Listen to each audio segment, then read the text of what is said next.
Hey guys, we are live. Okay, everyone. So I am here live with Zaktivist. Say hi, Zach. Hi. Can everybody hear us okay? Any problems with the audio before we start? Just let me turn my alerts off just a sec. Quit that. That's it. There we go. Done. Right, so let's see who's in the house. And then I've got some questions for Zaktivist. I'm really going to grill him. No, I'm not really. and if I do grill him, it will be very much a vegan grill. But no, I've got some questions. Hopefully you will enjoy and you'll get to know Zach a little bit better. He's an up-and-coming young vegan activist. If you've never seen or heard of him before, he's very active on Instagram. You've got a good Instagram account going there, Zach. And he's also got a YouTube channel. I think I've linked the YouTube channel in the description box, but if I haven't, I'll check it out later. And if I haven't, I'll put it in. I have good stuff. So please go over and give Zach some support. Give him a sub if you haven't done so already. You're up to, I think last time I checked your channel, you were over 200 subs. So you've pretty much doubled since last time I looked. So so go and give him a sub and we'll get to know him a little bit better in this stream. So let's just see who's in the house. We've got Hench. Hench is in the house. We've just been talking about you, Hench, off stream. When Zach went to your house, you were starting your workout or something. So I hope your ears were burning on that one. We've got Twisted Hippie. We've got Bev. We've got Vegan King, Reluctant Warrior. We've got Neil, Dan. Who else? Natty, October Rain Rocks. She's coming on my stream soon. So that'll be really good. We've got Helen. We've got, who else have we got? French Blue, Grumpy Vegan Grandad. Hey, Michael, the Phlegm Face. I think you just popped in to say that you've got 15 minutes left on your stream. So I don't know whether you're still in the room, but shout out to Phlegm. I've just been in Phlegm stream. So it's quite an afternoon of streams at the moment. It was Phlegm, then me, and then I think possibly Hench will be streaming later on. So hopefully we'll finish about 6 o'clock in time for Hench's stream. So we've got Nikki, DJ Cat, Veg Met Codbod, and anyone else who's coming. Steph, James, Leon. And the Phlegm is done. The Phlegm stream is done. Mr. Rob, Christas, Kayla. Oh, we're filling up nicely. Bohemian Bee, You've, sorry, I don't know how to say your name. And you're a great supporter of this channel, and I don't know how to pronounce your name. David, I think that's it. So let's get going without further ado. If there's any problems with the audio or the screen or anything at any point, just give me a shout in the chat and I will promptly ignore you, because I ignore everything that's going on in chat. Apparently, I missed another super chat yesterday. Super chat. When I streamed. I missed another super chat.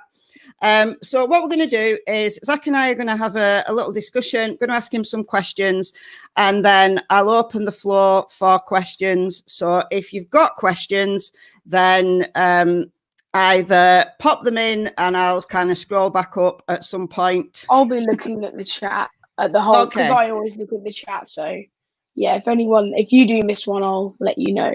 Oh, good. That's great. So Zach's going to act as my glamorous assistant and let me know if I get any super chats. If during the conversation you do have a question, then feel free to super chat us, and Zach will notice, even though I won't. Super chat us and we will answer that question. Otherwise, we'll answer questions at the end. So, Zaktivist, tell us your story. I came upon you. I found you through Grumpy Vegan Grandad when you went on Grumpy Vegan Grandad's channel. What is it, 2 or 3 weeks ago, maybe now? So for those, is it about that? I think it is. I think it might even be longer. No idea. Possibly, maybe a month. Anyway, so for those people in the chat who haven't seen Grumpy Vegan Grandad's interview with you, and if you haven't supported Grumpy Vegan Grandad yet, please do go over and give him a sub as well, because he's northern like me. So, you know, he's in the same part of the world as those vegan guys. Don't think he lives too far away from those vegan guys. Anyway, Zach, tell us your story. Tell us your vegan story. So how did you find veganism? So I was meat eater for like 11 years of my life, up until like age 11. Then I went vegetarian. I was just casually vegetarian, you know, with the thought that I was doing everything for animals, helping them all out, doing it all for them, you know, veggie, you're not harming any animals. And then when I got to about 12, early when I was 12 years old, my dad went vegan, and he was obviously cooking vegan food, being vegan. And, you know, I didn't really like the idea of him being vegan. So he was vegan before me. You know, obviously I got an insight into the diet, insight into the ethics. So I knew what veganism was. I was educated on it, but I didn't know why people went vegan. So it was on late October. It was like the last day of October. And I'd been sort of looking around, YouTube and stuff. And I saw one of Joey's videos, and it was the supermarket one at Sainsbury, I think. And he walked around and he picked up a bottle of milk, and he was like, no mother deserved to get her baby ripped away from her just because they want her milk. And I was like, what on earth is he on about? Like, I thought he was just talking nonsense. I didn't know what he was on about at all. So I looked into it, into dairy, found out about all the horrific stuff they do. And then at the same time, also came across eggs and the truth about that. So that was horrific. And obviously, because my dad was already vegan, I knew what it was. I knew what food you could eat and you couldn't eat. You know, I was educated on it, so I could do it. And at the time, I was in Cambridgeshire, because I live in Cambridgeshire most of the time, but I'm in Norwich now, and I come to Norwich basically every day, every week. So I was in Cambridgeshire, my dad was in Norwich, and I messaged him and I said, look, I'm going to go vegan, you know, because what I found out, because you've been vegan and I want to do it. I was already vegetarian, I wasn't consuming meat. And the funny thing was, I was about to go from vegetarian to eating meat again, because I had no ethical sort of, it wasn't really ethically. I just did it because I thought I was loving animals. And then in the end, because, you know, when you're a vegetarian, you're not fully committed to loving animals. But when you go vegan, you are fully committed to not abusing animals and not abusing, paying for animals to be harmed. So I think when you're a vegetarian, you don't have that much connection to the animal as you do as a vegan. So when I became vegan on that day, which funnily enough is International Vegan Day, when I went vegan, I just sort of felt a bit more connected to the animals. And because it's what I found out about dairy, because obviously when you're veggie, you don't know anything about dairy at all. You think you're doing the best, and that's what I thought I was doing. And that's sort of my vegan story and how I became vegan. Like most people, they were veggies, and it was the dairy and eggs that sort of made me go vegan. Yeah, you have a similar story to me in some respects, that I found vegetarianism when I was 11, and I haven't eaten meat, and I'm much, much, much older than you. I think I'm possibly old enough, just maybe, to be your grandma, maybe. What did Grumpy say? He said he's got socks older than me. Yeah, well, I probably do as well. But yeah, I went vegetarian at 11, and then I didn't find veganism until I was much, much later. I was 16 and I did veganism for quite a few years, and then I went back to vegetarianism. And I think you're absolutely right when you say that vegetarians believe that they're doing the best, that they're not contributing to the killing of animals.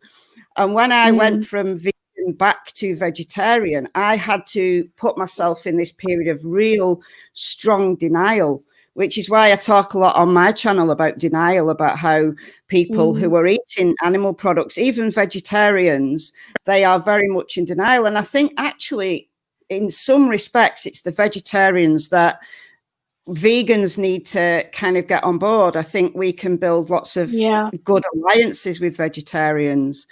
I like outreaching vegetarians. I really like it because I'll be at like a cube and I'll go up to someone and I say, you know, the usual, do you want to know why we're here? They'll say, oh, I'm vegetarian, etc. I'm on your side, guys. I love what you're doing.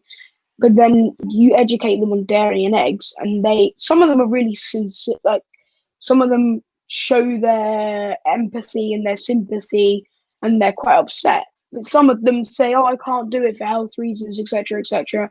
And they try and go around it because they don't want to be vegan. Like, I think in society, vegetarianism is so much more welcomed. But as soon as you step into that boundary of veganism, you're called a terrorist. That's true. And there is that barrier, I think, between vegetarianism, which is mainstream now. It really is absolutely mainstream now. Whereas veganism, I think veganism's a few years behind. And I think it will happen. And I think we're starting to see the beginnings now of veganism becoming much more acceptable mainstream. You know, if you think about even maybe 5 years ago, there wasn't like the vegan options in restaurants. When I went vegan again for the second time, I've been vegan for the second time for 4 years now. And even 4 years ago, there wasn't very many vegan options in restaurants. But now, you know, Pizza Hut, McDonald's, KFC, all of the major fast food chains are talking about veganism. And although, you know, we can say those industries, you know, those outlets, those companies are horrible because they're feeding, you know, they're contributing massively to the animal slaughter industry, especially KFC. I mean, the way that the KFC producers treat their chickens is absolutely horrific. But I remember discussing this with Joey. I went on Joey's podcast at the end of last year. And I remember mentioning this with Joey, saying that actually we do need to engage with those companies, however unethical they are. We need to engage with them because it puts veganism in the media.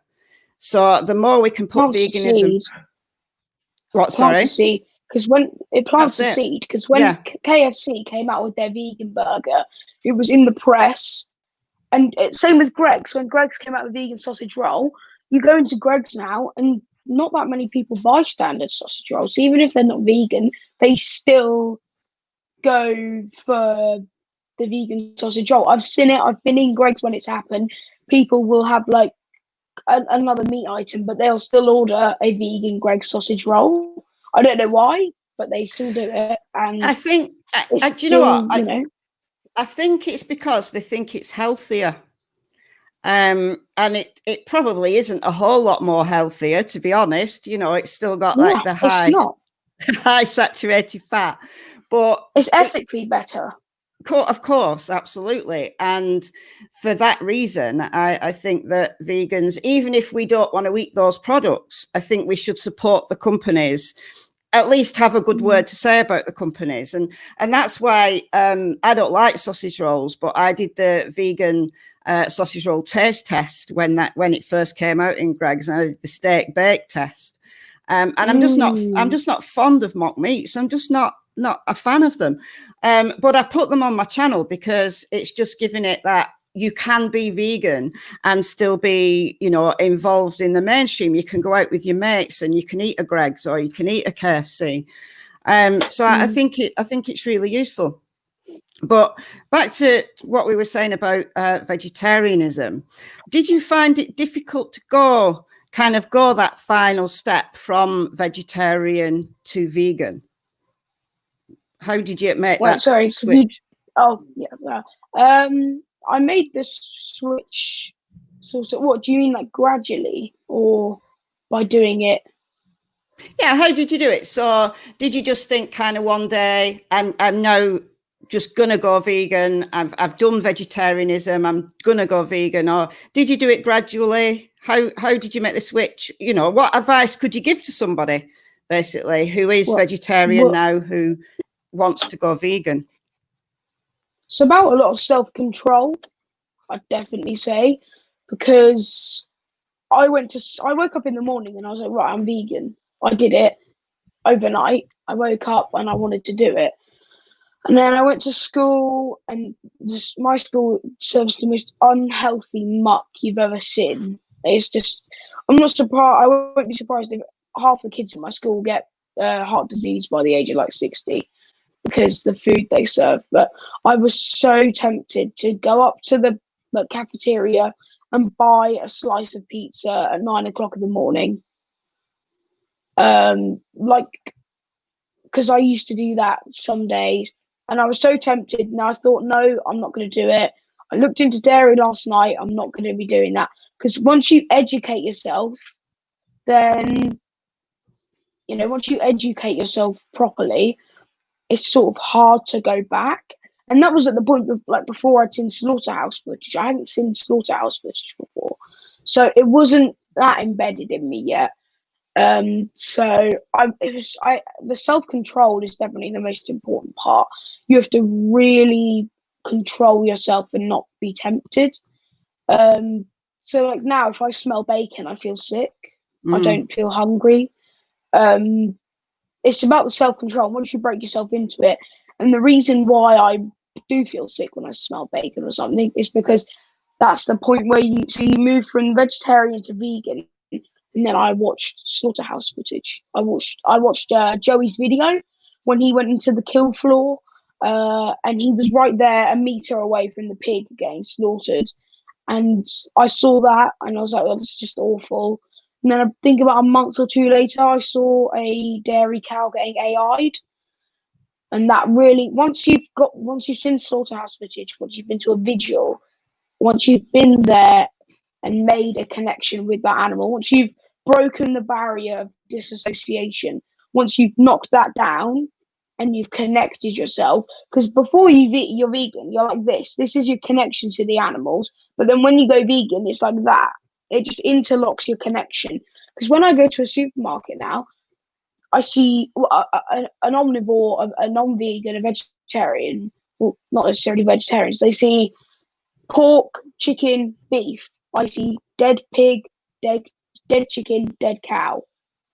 Whereas non-vegans see it as pork. Like, they don't think about it being a pig. It's just pork to them. It's pork. It's meat. They don't see it as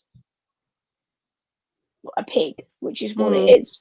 And that's why when you go vegan, you connect yourself to the animals. And once you make that connection fully 100%, then I think myself, I would never, from now, I don't think I'm ever going to be non-vegan again because of the stuff that I've seen.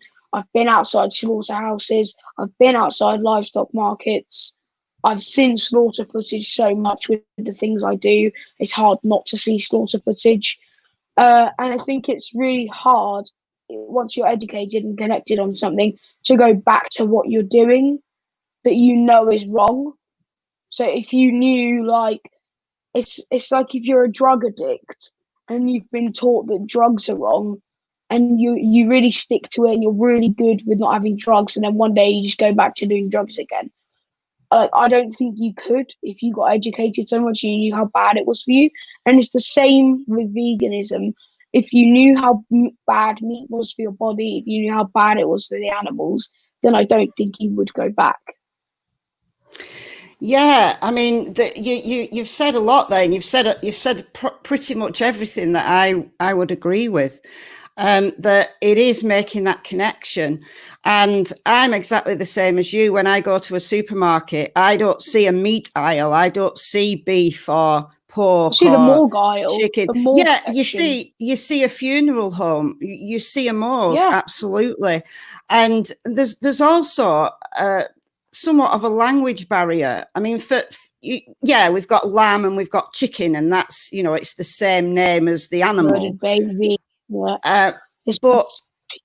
But beef and pork, you know, there is this language barrier. And if it was lamb that first, like going back many, many years, it was the fact that lamb was the same name as the animal.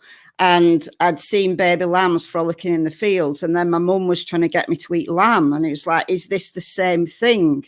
You know, and even when the language is the same, the words are the same, that disconnection is absolutely clear. And I think for vegan activists, it is getting people, I think it's as simple as this, it's getting people to see that connection and actually sit with that connection rather than shying away from it. Because the temptation for people is, and this goes for vegetarians, because I did this myself when I was vegetarian, is to make excuses. So you know the facts, you know what's happening, you know those industries are absolutely dreadful and they're killing millions upon billions of animals, and the cruelty is just, it's absolutely barbaric. You're absolutely right.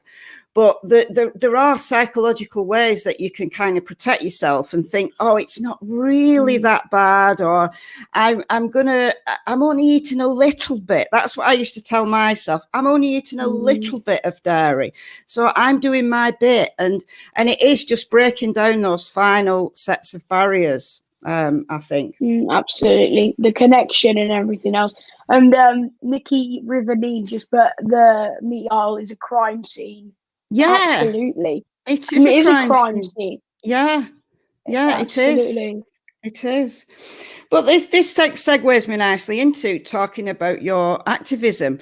So how did you get into vegan activism? Going vegan is one thing, but tell me about your activism.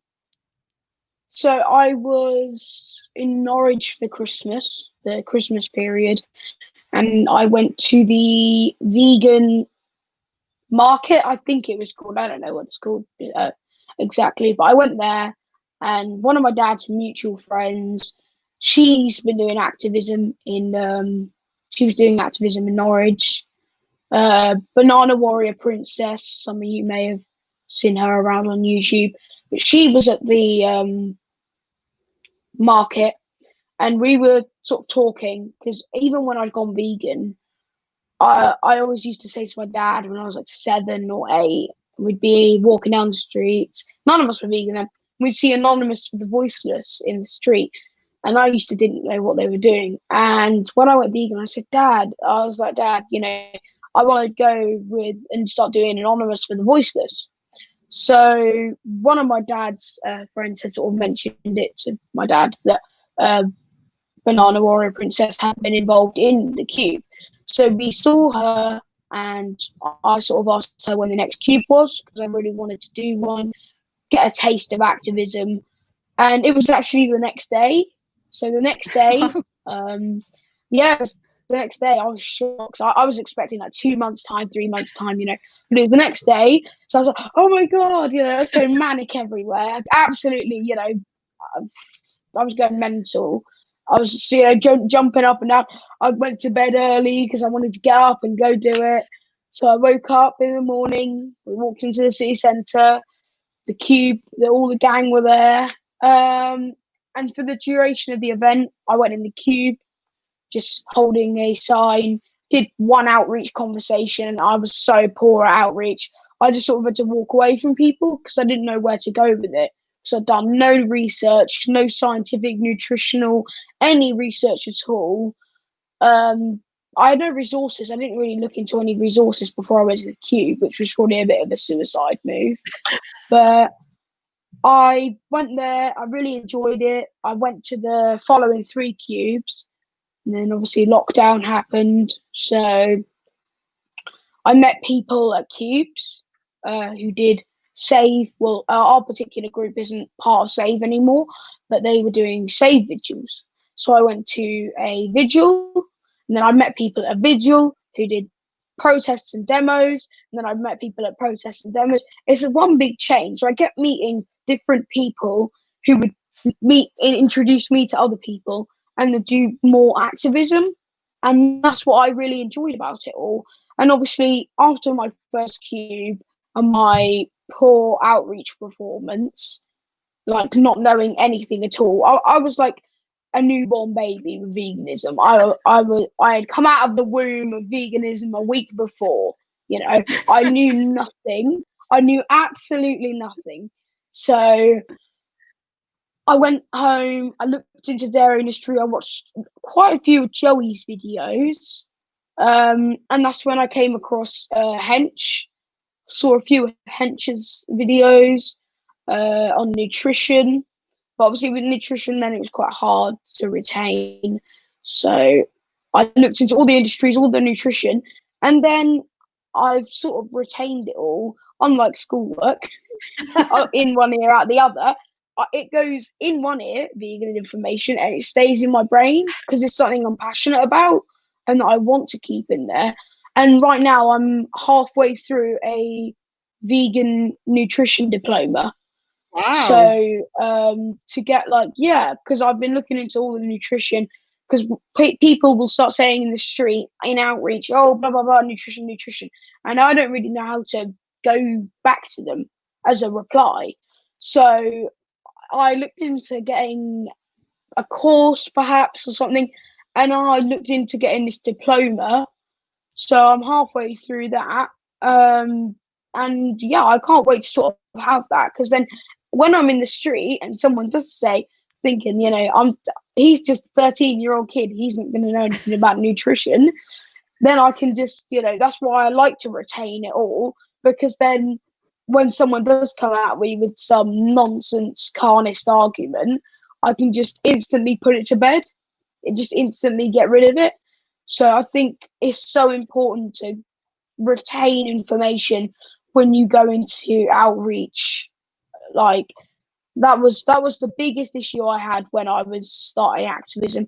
And then obviously I started with cubes, which is I'd say the most peaceful form of activism. It's the most peaceful. Then I moved on to more, I guess you could call them direct actions. So more protests and things like that. And there's certain things that I'm going to start going to, which obviously can't speak too much about on live streams because some of them are like you can't really talk about them. Yeah, don't get yourself into trouble. Yeah, no. I'm going to carry on working my way up, and I want to get into bigger types of activism. And they may not be peaceful, some of them, but I think sometimes if you look at the suffragettes, how did the suffragettes get the vote? How did the suffragettes get women's part? I know women don't have whole rights now. They should have rights. So it's entire rights, actually. So the suffragettes, if you look at their behaviour and their actions, they weren't peaceful. They tried to do peaceful, which I think is what will happen with the vegan movement. The vegan movement is trying to be peaceful. We're trying to put our message out there in a peaceful manner. And if people don't listen, then look what the suffragettes did. The suffragettes took action, and it may not have been peaceful, but at the end of the day, did the suffragettes' actions get a result? Yes, it got quite a good result on how in one go the solution was. And if that can happen with veganism, then I think we've got a solution. And I'm not promoting violent actions. I'm completely against violence. You know, you can't oppose animal violence but then be violent in vegan activism. That's what I say. You're contradicting yourself if you do that. I agree with civil disobedience. I agree with disrupting businesses in a non-violent way. And if violence does happen or start, then to take a step back. Don't get involved with violence, and certain types of activism can get quite violent. So I'm always going to try and be peaceful. I don't want to be arrested. If I get warned that I'm about to be arrested, and I have, for saying a bad word, this happened a few weekends ago, a police officer threatened to arrest me because I said something, and I instantly stopped. I'm sensible. You know, oh, you've got a super chat. Hey, super chat, Bev. All hail the Zach. Thank you, Bev. Thank you, Bev. And see, I noticed your super chat today because Zach told me. Zach told me it was there. So But, go on. with arrests and stuff, I'm gonna try and never get arrested. If someone, even a police officer or an organizer, says, "Look, do this, look, don't do that," then I will do it. And I know some activists who keep going and pushing the button, and they will get arrested. I think getting arrested for animal rights obviously shows that you're that dedicated, that you're willing to put your job at risk even for getting arrested for animal rights. I don't promote getting arrested at all. Don't think it's cool. Don't do what some people do.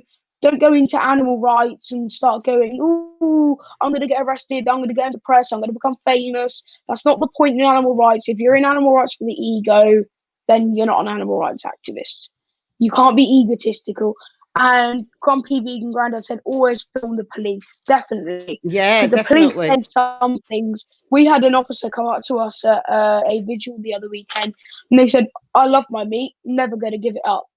It was a biased comment. It was not impartial.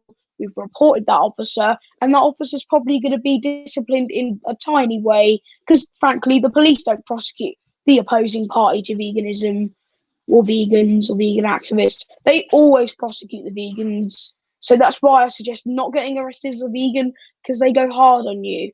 You know, at the end of the day, you're trying to change the whole food system. You're trying to stop animal abuse. You're trying to put a lot of people out of business if you're an activist. So the police are sometimes heavily involved with Masonic lodges and Masons, you know, and a lot of police officers are power hungry. They go in the job for power and they do it for power. So I'd just say to anyone who wants to become an activist, the only thing you've really got to be careful of is the police. And that's, and although the vast majority of police officers, I know some police officers, you know, personally, most of them are decent people, right?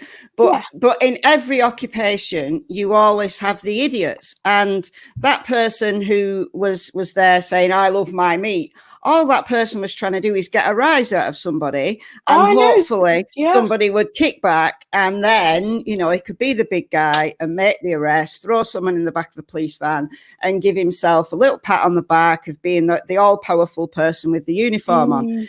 So you're speaking really, really insightful things here, Zach, that direct action is really important. And for me, I think activism, whether it's women's rights or gay rights or animal rights, whatever the movement, rights, anything, transgender rights, whatever the movement is, I think there has to be, you have to attack it from different sides. So you need an element, you need those people who are prepared to go out on the street or to, you know, to get people listening, to get people watching and be direct about it. And that's why I love Joey's activism so much, that he's unashamed. You know, he'll go out on the street, he'll go on TV, but at the same time, he's dedicated. Absolutely he is, and he's that kind of person that he's very straightforward with what he says. He's very forceful with what he says, but he's not violent, right? People can misconstrue the forceful way he speaks with violence, and they're completely different. But at the same time, I like the way Earthling Ed does activism as well, because he's so calm. He's much calmer, he's much more polite, and he's much more, you know, you'd go and listen to Ed give a lecture, an entire lecture, because of the way that he speaks very eloquently. But also, I think something that perhaps we're all missing in the vegan movement at the moment, and you touched on when you said things like, you know, the Masons, Masonic lodges and things like that. Oh, God, that higher up the chain, you know, there are forces, you know, that lobby governments. All the industries kind of get together and they lobby the government. So what we don't have in the vegan movement at the moment, and I think it will come, like people in power. We need political action. We need political power, and we're not there yet. I don't know if you saw the leader of DXE, or the former leader, I guess you say now. He's now running for mayor in his particular city. So that's what we need. We need vegan PMs, vegan, if you're in America, senators, vegan, vegan people who are high up. And I think they would get oppressed, a lot of them, because what they were trying to do, obviously, with their beliefs. But I'd say always know your rights, because the people in power, they're not vegan. They probably have connections to farming. A lot of people in high power places do have connections to farming. So always know your rights. A police officer said to me that I couldn't be at an event, and I said, like, oh, just basic law, just look into it. And I said, I can be here under section 10 and 11 of the Human Rights Act to form peaceful assembly and to peacefully protest. You can't stop me from doing that unless you suspect me for being a criminal. And he walked away. If you know your rights, if you educate yourself on your rights, and you educate police officers and you tell them your rights, then they can't actually do anything. Otherwise, they're actually committing an offence if they violate your human rights. That's your human rights they're violating. And they, like, a police officer threatened me for calling a farmer a murderous swear word, because a farmer was shouting at me in the face, and I said, murderous beasted. So I sort of said that to him. Police officer came and he said, oh yeah, well, that's a public order offence, section 4. And I was like, it's freedom of expression. I didn't actually direct it at him. I said it under my breath. I don't even know how he heard, to be honest. But I was like, it's freedom of expression. You can't nick me for public order section 5. Fair enough if I screamed it in his face like he did to me. But they are so biased, the police. And that's why you need to know your rights. A lot of them aren't. I had a 20-minute conversation with a police officer at a vigil the other day. And he was so amazing. He said if a truck tries to drive through you guys, he's going to stand in the road. This police officer said, and he's the nicest police officer I've ever spoken to. And he's now retiring, unfortunately. So that's a big loss. But always know your rights before you go to activism. Educate yourself. The 2 ones you should remember is section 10 and 11 of the Human Rights Act, because that's a right to peaceful assembly and right to peaceful protest.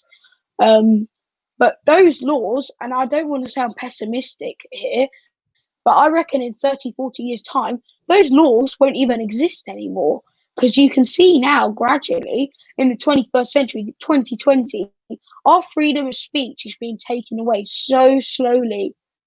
It's like an ant. It's like an ant eating something big. It's slowly getting eaten. And I think that's what's happening to our freedom of speech. Our freedom of speech is getting so slowly revoked and taken away from us. And that's why we need to be educated on our rights and always stand up for your rights and never let someone like a police officer violate your human rights, because you still have them and you're human, you know. So always stand up for your rights. I mean, the thing with us leaving the European Union is a bit of a concern, because I don't want to make this stream political at all. But, you know, will the Human Rights Act still apply to us moving forward? We just don't know. There's so many unknowns. But knowing your rights, whatever those are in the particular country that you're living in, because the Human Rights Act obviously applies to us in Europe, but regardless of whatever country you come from, knowing your basic rights, your basic consumer rights, your basic rights of freedom and free assembly are incredibly important. So I think really to be an efficient and effective vegan activist, I think you're touching on some really, really key points in that. Be peaceful, walk away from a confrontation. Walk away from any violence. We've had violence before. Because people... Absolutely, because people will try to goad you, including the police, including farmers. I have a friend who used to do hunt sabbing, you know, sabotaging hunts, and she was arrested. And it was never the hunt saboteurs were the most peaceful people, but they were goaded into behaving violently. And looking back, she now realizes that they were goaded into it. So don't be goaded into it. Learn from the things that have happened in the past. and stand up in a responsible manner and really put veganism forward in 2020 as the way forward, because it doesn't matter whether they start taking our rights to free speech away. Eventually the vegan movement will build so much of a momentum, and it is doing now. We're seeing the beginnings of it now. It will build up so much of a momentum that there will be vegan options everywhere, and more people will open their eyes to the horror, the sheer barbarity that is the animal slaughter and the farming industries. So, I think that is really, really useful to know. And it's great that you've kind of, you're clued into that, because I think everybody who is going to queues, and particularly to the more direct forms of activism, you need to know your rights. And also you need to keep your wits about you, because people are going to try to be underhand, like you've experienced it with the police. But do you know what has happened in Canada in June with Regan Russell, the vegan activist who was killed by they haven't prosecuted, and they haven't enforced anything, have they? It's just been totally. It's actually. Oops, my dog was fighting. Oi, Jack, Tilly. Sorry about that. It's Jack. He always starts it and he can't finish it. he bares his teeth, and then everyone else gets upset, and then he skulks off looking really embarrassed. But anyway, sorry about that. There's been an update. I put a quick update on my channel this morning. But the truck driver has been charged, but not with murder. He's been charged with a driving offence, so causing death by careless. That's it. Causing death by careless driving. Now, I don't know the law in Canada. In the UK, causing death by careless driving is a criminal offence. It's manslaughter, isn't it? It's akin to manslaughter. They don't get as long in prison. But it is definitely a criminal offence, tried at Crown Court if you plead not guilty. So I don't know what it's like in the US and Canada, but there has been an update on that. So everybody, I suppose, you just need to keep your wits about you. And Grumpy Vegan Grandad, I know he's texted me earlier saying check your WhatsApp, because Grumpy Vegan Grandad, for those who don't know him, is a trucker, so he knows all about the blind spots and things that people need to look out for. So we're all doing our little bit, aren't we? If you think about the vegan movement, it comes from all walks of life. We're such a diverse bunch of people, and if every one of us does our little bit, that's the way that veganism will win eventually. We're all doing our little bit. We've got people in power, lawyers, solicitors, MPs, members of council, people, anyone, any job you're in that involves power in some form. And I know we shouldn't really use power randomly. But if there's a cause to use power against, like the animal rights, transgender rights, gay rights, all the rights movements that are fighting for rights for a certain cause, then I think we should utilise places in power.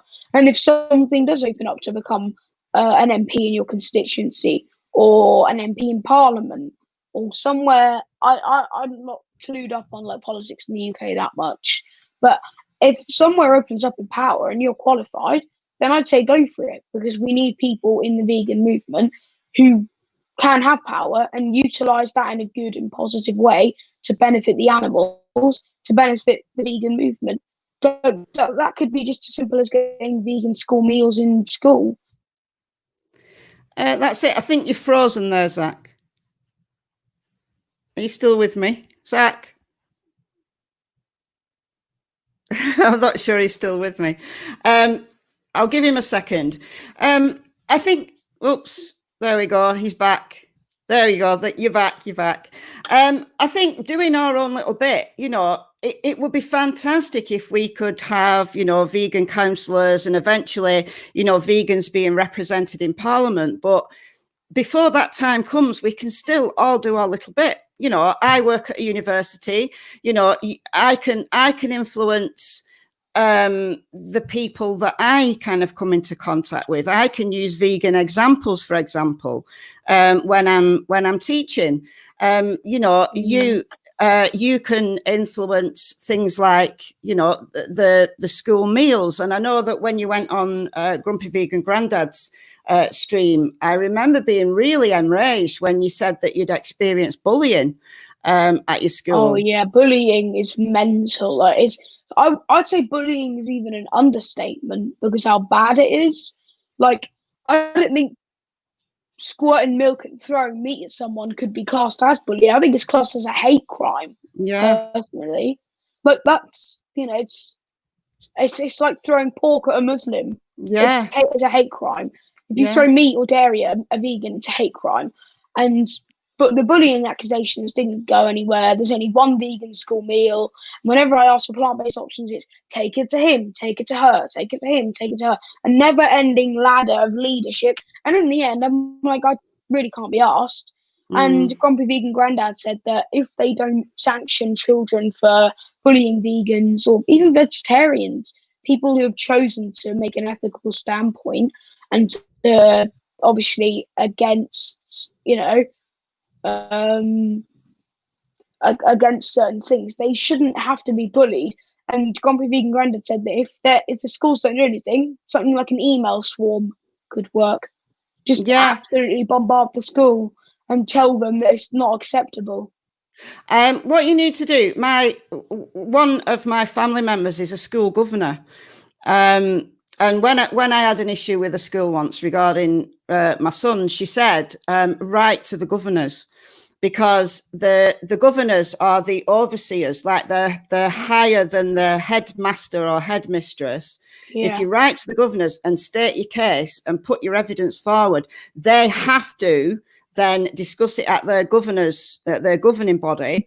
They have to inform the council that's above them. And action has to be taken. The school has to tell the governors what they're doing about this situation. So these are serious allegations, and obviously I can understand it from your standpoint that it's difficult, it's time consuming, it's just zaps your energy, and it's really negative. But again, it's about doing a little bit at a time, and when incidents like that do occur, then making it known, and that's still part of acting for the animals, acting to forward the vegan movement, because nobody should be bullied. Nobody should be bullied anyway, but nobody should be bullied by having milk thrown at them or meat thrown at them. Exactly. It's ridiculous, it's childish, it's ridiculous, but it's offensive, and it's the most serious form of bullying I can think of, beyond actually beating someone up and putting them in hospital. So I wish you really, I wish you well, and I hope that something is done, something really is done about it, because that can't carry on. Because if you think about it, if they're doing that to you at your school, then there'll be other vegan kids, other vegan teenagers, vegans, maybe even at colleges, who are having the same kind of bullying, and not knowing their rights. Your rights. So I think what people need is education. They need teachers and students. Teachers get DBS checks and child protection checks. And I think what should be included in a DBS check is to have moral and ethical consideration for someone who's taken an ethical stance. So have knowledge on it, because if you say something wrong, that can be seen as discriminating against a philosophical belief, a religion, a stance, and whatever. If you say one thing wrong or misinterpret something, then you can be called a racist, a fascist, a sexist, a transphobic, a homophobic. You can be called so many things. A fattist. You can be called so many things, and you can dig yourself into a massive hole. And so what I think needs to be done is in DBS checks and child protection checks, CRB checks, whatever they're called now, I think that being educated and having like sort of an ethical clearance test included in that should be a part of it. Because I think some teachers don't take into consideration kids who, they take into consideration religion, I think, but not philosophical beliefs. And I think that is an important point, that veganism is it's a philosophical belief. It's a lifestyle.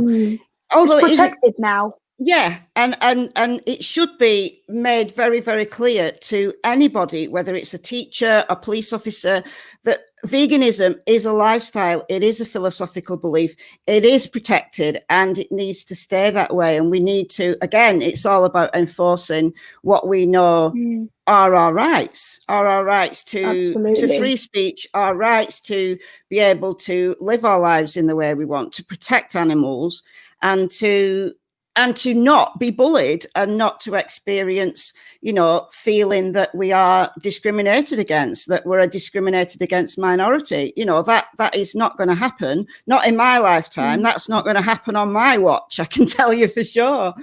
Anyway, we've got, Zach, it's 10:02. We've got like 10 minutes left. So shall we see if there's any questions in the chat that we can answer? Do you reckon? Yeah, I've seen quite a few that I would like to answer. Oh, go on then. You lead off. Yeah. I did just see a few that really caught my interest. Where is it? Yeah. So Salma. Oh, you've got a super chat. Super chat. Thank you so much. Who's the super chat from? Can I click on it? DJ Cat. DJ Cat, thank you so much. Time for some more super chats, I reckon. Keep up the food fight, Zach and Michelle. Also, shark! I don't have a toy shark. Oh no, I don't have a toy shark. I'm going to have to get myself a shark. I'm going to do that too. I'm going to get myself a shark. Shark! Oh, that's brilliant. Thank you so much. We need the member badges. We need the shark stickers. I've been approved. I've been approved for channel memberships. I just haven't set it up yet. So I will set it up, and then I'll be able to have badges and things. So Hench is enjoying it. Hey, Hench. Yeah, you've set something off here. Shark protection, rights for sharks. Anyway, what was that? What was that question that you were going to answer? Oh yeah, it's Selma put something. Where is it? It's discrimination and shouldn't be allowed. Veganism is now, it's not really a question, but recognised by as law as an ethical belief, philosophical belief. It is discrimination. Yeah. You're discriminating against someone who's chosen to have an ethical stance. And like you said, it's the same as throwing a piece of bacon at a Muslim. Muslim. The vast majority of people who aren't racist, who are absolutely, decent people, would consider that abhorrent, would consider that horrendous. Throwing. But when it's a vegan, it's fine. Yeah, it's fine if it's a vegan. It's okay. Oh, it's just food. It's just food getting chucked at you. It's nothing. Grow up, Yeah. But we need to stand up. We need to stand up against that kind of, it's just complete anti-vegan nonsense. I don't know whether Flem's still in the chat, but Flem's like the master, the lad, the absolute lad at anti-vegan nonsense. And that's what it is. It's real life. I do like proving some carnists wrong. Guys, get your questions in. We're gonna stop in like 10 minutes max. So get your questions in. If you've asked a question and we've missed it because we've been chatting, then please do either post it again or send a super chat. You don't need to send very much money, just a little bit. We'll super chat. Oh, thank you so much. Thank you. You're a massive support to this channel, and I can't thank you enough. Is there anything we, as the general public, can do in regards to vegan meals in schools? Oh, that is a good question. I would say, right, if you're in the UK, write to your MP. I did that and I got some chainmail response. Yeah. I got a generic one. If you would Yeah. like to take this up, please visit your local council member at Yeah. blah, blah, blah, blah, blah. And it's just I feel like they always pass you up to someone else. Yeah. But I think that is a really good idea, though. I really like that. And I think it's easier for the public to get involved if they know an example. So if you've got a child in your family that's at a school, or a teenager at a college, and you're aware of the school meals being, just void of vegan food, like you could have a jacket potato and nothing else, I think that's the only one now at my school. Is it jacket potato? Yeah, just nothing. No butter, no, nothing. You could have beans on it, I guess. Jacket potato and beans. I don't even think they do beans. Yeah, but yeah, they don't do beans. Don't think no. Oh my god! Only, I think. Oh my god! I think something else you could do is go send letters to your local schools, like the schools in your area. Ask them for their school meals list. What do they actually offer? Find out what they actually offer, what they serve the kids in their school, and then send a reply saying, where are the vegan options? And actually start engaging in a conversation with them. So rather than just sending one letter to somebody in authority, and I think it's important to to be visible with authorities like councils and MPs. But if you can engage people, on the ground, so to speak, and engage in a conversation, a dialogue with particular schools, even if you have to go through the governors, then that could possibly be a way to do that. Either ring or email local schools and say, please, could you send me your school dinners list? Because they have to provide, I'm sure they have to provide that information. So maybe they don't, but then again, why wouldn't they? Why wouldn't they want to provide school meals information? If they've got nothing to hide, why wouldn't they? Why won't they share it? Why won't they share it? So yeah, it's a really good question. Hey, school meals are decided by schools. Governors is the way in. Academies, you need to find the trust governors. Oh, thank you, Bev. Thank you. It's the governors. Yeah, I said before, the governors are the ones who are kind of, in charge of the school, the way that the school's run. The school has to, my sister that's a governor, the school have to kind of answer to them, so to speak. I don't know very much about academies. If your school or your local schools in your area are classed as an academy, then I'm not sure.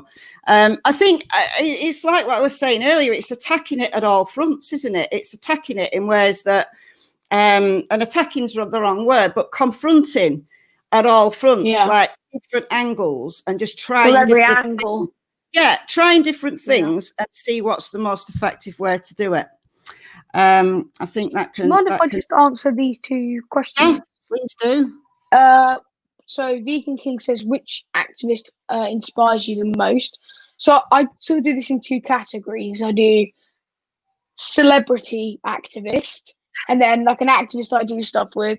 So as like a celebrity activist, I'd like to say activist, not all YouTubers, because all YouTubers aren't activists, but activist, I'd probably say Joey, because he did educate me on his videos about dairy and about egg industry.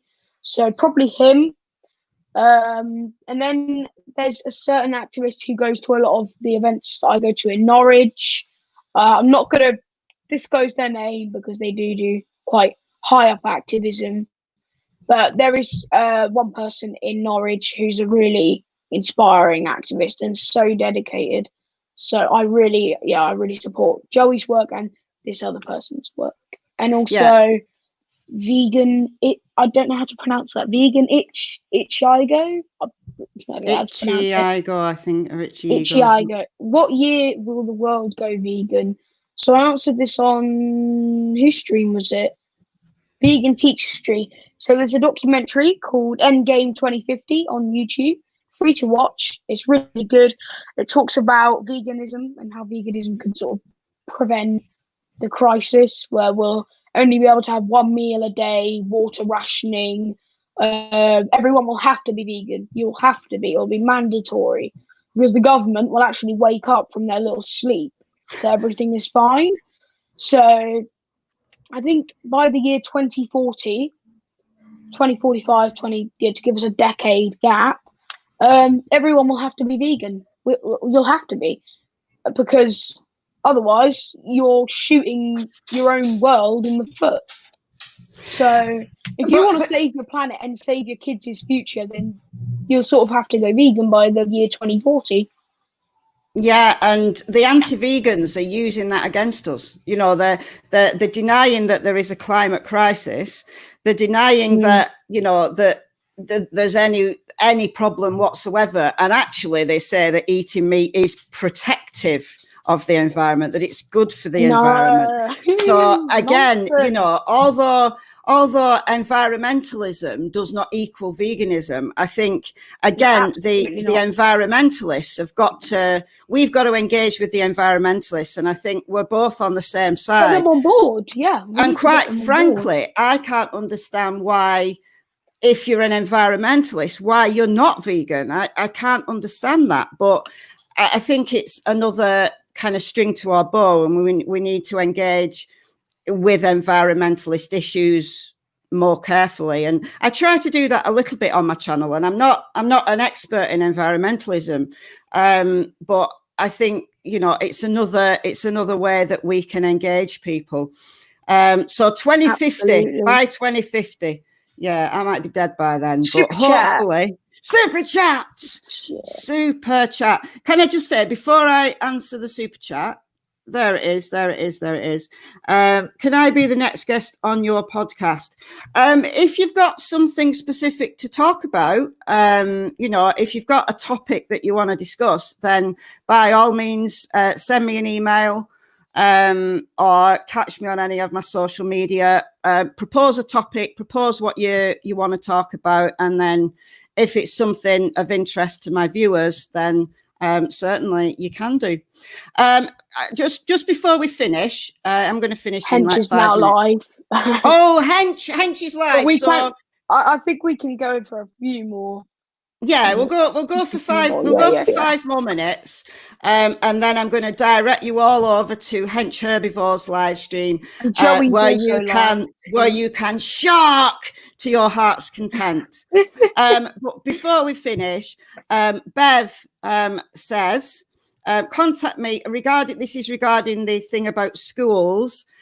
Contact me about getting through to schools. I'll find out. It's my job. So if you do want to become active and try to get schools to change their ways, then please do contact Bev, because it's her job.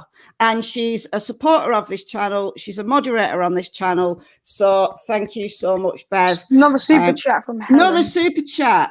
After COVID, we need to organise a get-together, a location that's good for all, and make a weekend of it. Well, that's what vegan campout's meant to be about, isn't it? And I'm the most antisocial person in the world, you know. And I was actually going to go to vegan campout this year. But then COVID happened, but absolutely we should. Yeah, maybe the next vegan camp out we can all get together, or maybe, you know, I don't know where everyone lives though. You know, I'm in the northwest of England. I am meant to be doing a collaboration once lockdown's over, a collaboration with those vegan guys. So that's been on the cards for a long time, and then COVID happened. So I have got, you know, real life things, you know, getting together on live stream is fantastic, but getting together and doing a collab in real life, I think that's great as well. So we are going to be doing that, me, Paul and Jason, at some point in the future. Salma wants to know if she can wants to be a moderator. She's moderator. You certainly can, Salma. She's playing my card that I play on Hench's stream. Asking for moderator. I know you're a moderator. She's a moderator. I know you're a moderator on Hench's stream. So yeah, you can. I can't do it on here because I'm streaming through StreamYard. But so when I get off and go back into YouTube, I'll put you as moderator and you'll get a wrench. Any final comments or questions? And then I'm going to let Zach go and we're going to go and watch Hench's live stream.